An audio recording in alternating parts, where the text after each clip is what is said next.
What are the small details Windows and Linux users will trip on when using OSX for the first time?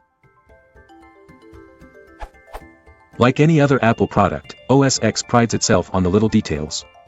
When, earlier last week, I used my professor's Mac briefly to give a quick project presentation, mine decided to do a check disk at the wrong time.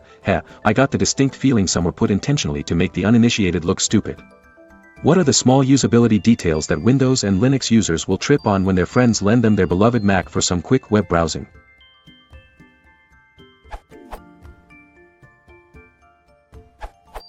Window management.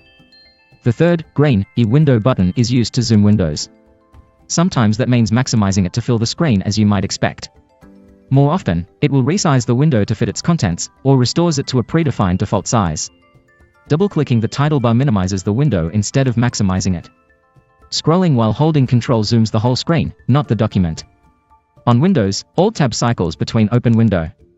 On OS X and Unity, Command-Tab cycles between open applications. You can use an upwards three-finger gesture to switch between windows of the same program, although there's probably some sort of keyboard combination for that too. Usually, closing the last open window in an application doesn't quit it. File management and Finder. There is no way to cut items in Finder.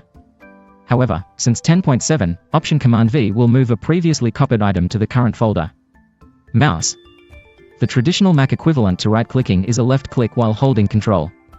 Most pointing devices sold by Apple now have a right button, but right-clicking is still disabled by default in System Preferences.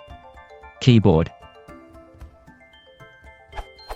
In most contexts, the command, located where the Alt key is on the Windows keyboard, is used instead of Ctrl-C-Trl.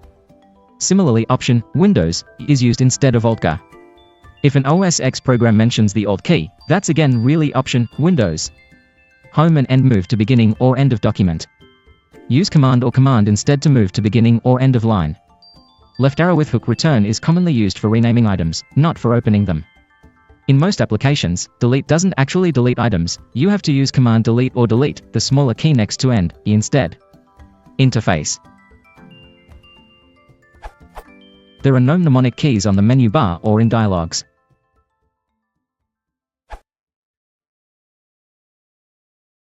If you wanted to boil it down, you consider lighting and subscribing.